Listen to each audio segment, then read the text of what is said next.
Okay, ladies and gents, we have some news that has just dropped in the last 24 hours. I think like 18 hours technically at the time we're streaming this. But basically, Jason Schreier over at Bloomberg, who is probably the preeminent games journalist in this industry, he wrote a little article where he broke down what we should expect to see in the event that is coming on Saturday from Ubisoft. For those of you not aware, the 10th, which is Saturday, right? I'm not crazy. Hold on. The 10th. Yes, 10th is Saturday. They are revealing a ton of new Assassin's Creed stuff, showing off a bunch of things to celebrate the 15th anniversary of Assassin's Creed. It's going to be a fun day and a fun stream for sure from Ubisoft. But it's been kind of unclear what exactly we're going to see or that's going to be shown off. We have some idea because there's only so many things they could show off. And there's been rumors about this Assassin's Creed Rift game and all this other stuff. But apparently we know a little bit more thanks to Jason Schreier. Basically what he said is he does a little run-up explaining Assassin's Creed. Sold 155 million copies since 2007 when it launched. Kind of cool. But he said on Saturday at the Ubisoft Forward event, the company plans to showcase a mobile title and 2 major games. Interesting. I'm assuming this is in addition to the Rift game that's coming out next spring, this coming spring. Or it's possible that one of these 2 major games is Rift, and then the third game, which we're going to describe, is too early to really be shown off officially, but it's written a little clunkily and it's not very clear. But what we do know is that they are working on a bunch of stuff. So the first major game that they'll show off is codenamed Red and is being developed by Ubisoft's Quebec City office, set in Japan. Ooh, everybody's been waiting for a Japanese game. Guess what? It's happening. As for what exactly this looks like when we would expect to see it, they expect that it's not until 2024 at the very earliest. So don't get your hopes up too much, okay? Just for the record. The second major game, codenamed Neo or Hex, and developed by Ubisoft's Montreal office, is set during the latter stages of the Holy Roman Empire and revolves around witch trials. A very interesting setting indeed. This is not one that I would have expected them to tackle, but I think it probably is being done because it still is far enough in the past that it allows them to get away with some stupid like supernatural stuff. But it's like, and also perhaps more importantly, it lets them recycle a ton of assets from like Origins and Odyssey so they don't have to rebuild everything. I think that's probably most of it, because most of the modeling teams, most of the like art direction, I'm sure is being spent on this codenamed Red project, where it's set in Japan, because nothing they have in their catalog of assets for building out games works for Japan. So they're going to have to basically build that from the ground up. So it makes more sense to me that they're doing this Neo or Hex game set in the latter stages of the Holy Roman Empire, specifically to appeal to lower development costs and things. That just makes sense to me. Well, specifically, Holy Roman Empire we're talking about a large swath of time. Let's be perfectly fair here. That's like 330 AD through like probably 1600 when the Reformation happened. I think is probably when you would say that you could call that the latter stages. But a lot of people consider the Holy Roman Empire to have ended in 330. So it just depends on how you define your terms. Because like, you know, it's a bit of a blur. That whole like 1000, 1200, 1300 year period is just like one big headache just for everybody involved. But that's beside the point. The point is, we're getting that. That's a thing. As for what that looks like specifically, we're going to find out. On Saturday, Ubisoft also plans to show more of Assassin's Creed Mirage, which is what we've heard all the rumors about. And it announced it last week, which was, they announced it by like showing a single screenshot of like a concept art piece, because the whole thing had basically been leaked beforehand. So it was like a reveal, but not really. And that game, codenamed Rift, is set in Baghdad during the 800s and was once an expansion for the previous game Valhalla before it was converted into a full game. And this is an extremely important section of this whole article that we're going to circle back to in just a second, in response to one of the comments I read in chat just before we tackled this. This is a huge element to this. But to finish it out, Assassin's Creed Mirage will veer away from the role-playing game elements established in recent series entries and instead aim to return to the stealth focus of earlier titles, in which players sneak around to perform assassinations. Okay, interesting. That's a weird shift. Wouldn't have seen that coming. And then it's also just important to note that earlier Tuesday, Ubisoft announced that Tencent Holdings is set to double its stake in the company and has given it a cash injection to help with development costs of all sorts of different projects.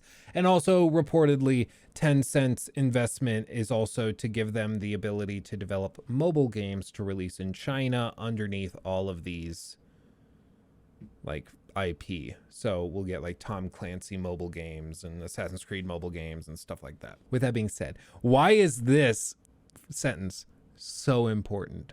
Why am I like so focused on that? The reason is because earlier in chat, somebody asked, why would they be making this huge shift away from the RPGs? Why would they be doing that when the RPG games have sold very, very well? They've been received fairly well. Like, I might hate Valhalla, but it didn't do that badly in the reviews. Odyssey was nominated for Game of the Year against Red Dead Redemption 2 and God of War. Like, these games have not been received super poorly, so why would they shift and go back to like a stealth focus thing? The reason is because this was never going to be a standalone game. And it was purely meant to be a quick little DLC for Valhalla to appease the more hardcore fans. And then it just eventually grew to the point where it was so big that they decided to turn it into its own video game. Much like The Lost Legacy for Uncharted 4. It was going to be a DLC for Uncharted 4. And then they're like, we'll just do it as a standalone game, but charge $40 for it. You know, that's basically how this thing happened too. Because once again, it was once an expansion for the previous game Valhalla before it was converted into a full game. So as a point of confession and apology, I made a video like 3-4 weeks ago, maybe more, where I said the future of Assassin's Creed is brighter than you think. And that was based on this idea that Ubisoft was developing a standalone Assassin's Creed game that was smaller in scope and that was focused on stealth and classical Assassin's Creed gameplay. And I looked at that and I said, okay, they're trying stuff out. They're trying to figure out what works, what's going to appeal to the largest swath of players for Infinity. They're going to try some different stuff. So maybe this is like a really good thing. Maybe this shows that they're willing to admit that maybe the like RPG stuff has played or has been played out and we need to try something else. But it looks like that's not the case. Rather, it's that they were doing this one-off DLC and then they realized at some point, this is big enough we could charge $60 for it, or $70 if it's on PlayStation. Let's just do that. So they decided to do that. It's not actually as hopeful as I was hoping it would be, which is a big bummer for me and for many other people. Now, is that to say that this is like a total waste of time? Well, no. I do think that if they were to, say, sell millions and millions and millions of copies of Rift and or I guess it's Mirage officially now. But if they were to sell millions and millions of copies, and it's reviewed with like 95s and 9 out of 10s and 10 out of 10s, yeah, Ubisoft would look at that and be like, okay, we're gonna do this. We're gonna do this. We're gonna focus on that.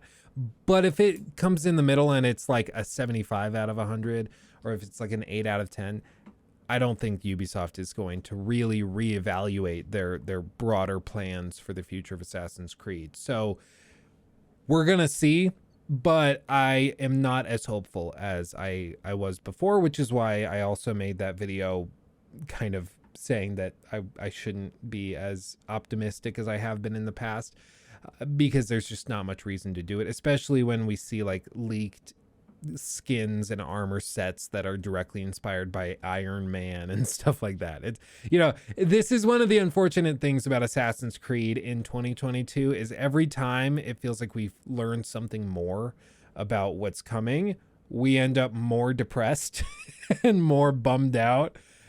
And it's unfortunate, because there was a time where every announcement I was hyped for. I remember hearing that they were going to do the big like ancient Egyptian thing, and I was so hyped, I was so excited, so ready.